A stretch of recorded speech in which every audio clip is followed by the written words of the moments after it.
ചേച്ചി ഇത് രണ്ടിനും നോക്കി പറഞ്ഞാൽ മതിയേ. ചേച്ചിയുടെ പേരൊന്നും ചോദിച്ചു. സിന്ധു. സിന്ധു. ഈ മരണം നമ്മുടെ വീടിൻ്റെ തൊട്ടടുത്തല്ല വർഷങ്ങൾക്ക് ഇവിടെ തന്നെ അല്ല, ഒരു 7 വർഷത്തിനകത്തേ ആവുള്ളൂ. അപ്പോൾ ഈ മരണപ്പെട്ട കുടുംബത്തിലുള്ള ആൾക്കാർ അറിയാമോ ചേച്ചി? ഇവിടെ സാധനത്തിന് വരും. ഉമ്മയും വരും. സാധനം രാവിലെയൊക്കെ ദോശമാവൊക്കെ ഉണ്ട്, അത് വാങ്ങിക്കാനാ ചപ്പാത്തി വാങ്ങിക്കാനാ വരും. എന്തെങ്കിലും മുട്ടുന്ന സാധനമൊക്കെ ഇവിടെ നിന്ന് തന്നെ അവൾ പരിചയമുള്ളവരാണ്.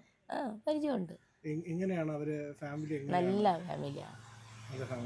ഈ കൊലപ്പെടുത്തിയ പയ്യൻ എന്ന് പറയുന്ന അവൻ നമുക്കതൊന്നും വിശ്വാസമായില്ല ഇങ്ങനെ ചെയ്യുമെന്ന് തന്നെ. നല്ലൊരു പയ്യനായിരുന്നു. എന്ത് പറ്റിയെന്ന് വെച്ചാൽ നമുക്ക് അറിഞ്ഞില്ല. കൂട്ടില്ല, വലുതായിട്ട് റോട്ടിലൊന്നും ഇറങ്ങി നടക്കില്ല. എന്തെങ്കിലും നമ്മളോട് സാധനം വാങ്ങിക്കാൻ അവൻ നേരത്തെയൊക്കെ വരുമായിരുന്നു. ഇപ്പോൾ 2-3 മാസം കൊണ്ടാണ് അവൻ വരാത്ത. കൊച്ചാളാണ് പറഞ്ഞത്. വരും, സ്വന്തമാമി ഇന്ന സാധനം വേണം, ഉമ്മ പൈസ തരും, കൊടുക്കും. നല്ലൊരു സ്വഭാവം. ചിരിച്ചിട്ടേ വാ തുറക്കുള്ളൂ. ഒരു ചിരി അതേ ഓട്ടുള്ളൂ. അത്ര തന്നെ നമ്മളോടൊക്കെ അവൻ.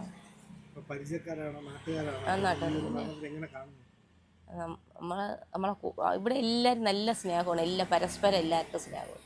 ഒരാവശ്യം വന്നാലും നമ്മളെല്ലാവരും അങ്ങോട്ടും ഇങ്ങോട്ടും സഹകരിക്കുന്നതിലുള്ളതാണ്. പിന്നെ നമുക്ക് തന്നെ അതിശയിച്ചു പോയി.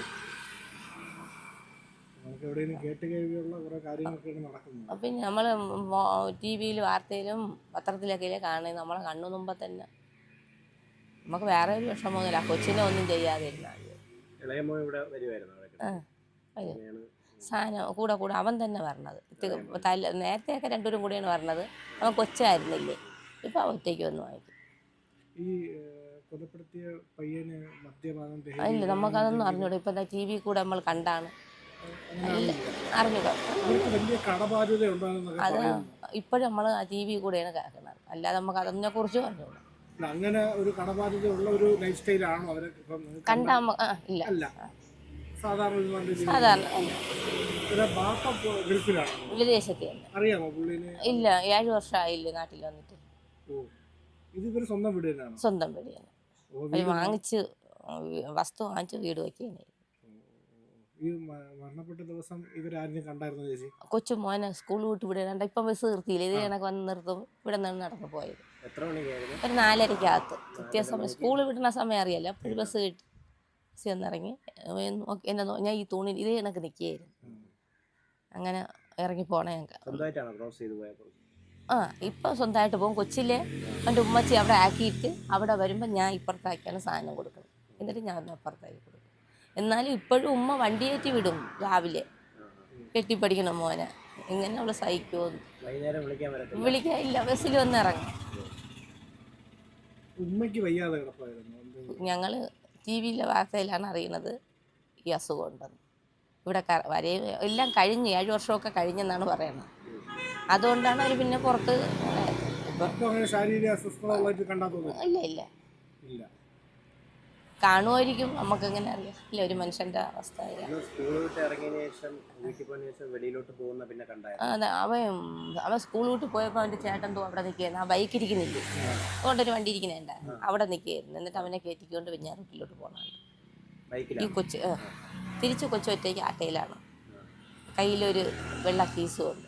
എന്നെ കണ്ടത് ഞാൻ കണ്ടു. കാരണം ഓട്ടോ ഇവിടെ വന്നപ്പോൾ സ്പീഡ് കുറഞ്ഞു. അപ്പുറത്ത് പോവാനേ നല്ല 4 മണി സമയമൊക്കെ നല്ല തിരക്കാണ് ഈ റോഡിൽ.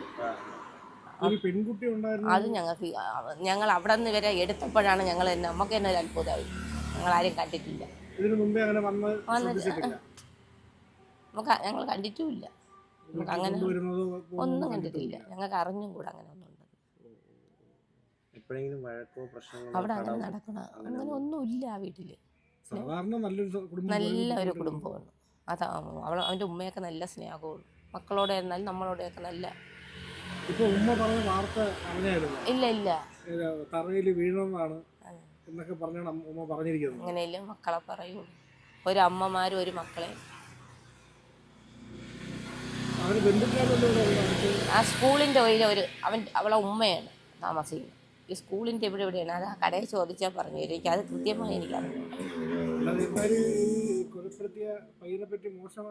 ആ നല്ല പയ്യനാണ്. ഇതെന്ത് ചെയ്യണമെന്ന് ചോദിച്ചാൽ ഇനി 2 മാസം കൊണ്ട് കടയിലൊന്നും വരില്ല. വിഷമം കൊണ്ടായിരിക്കും വരാത്തത്. അതിനെക്കുറിച്ച് നമുക്ക് അറിഞ്ഞുകൂടല്ലോ.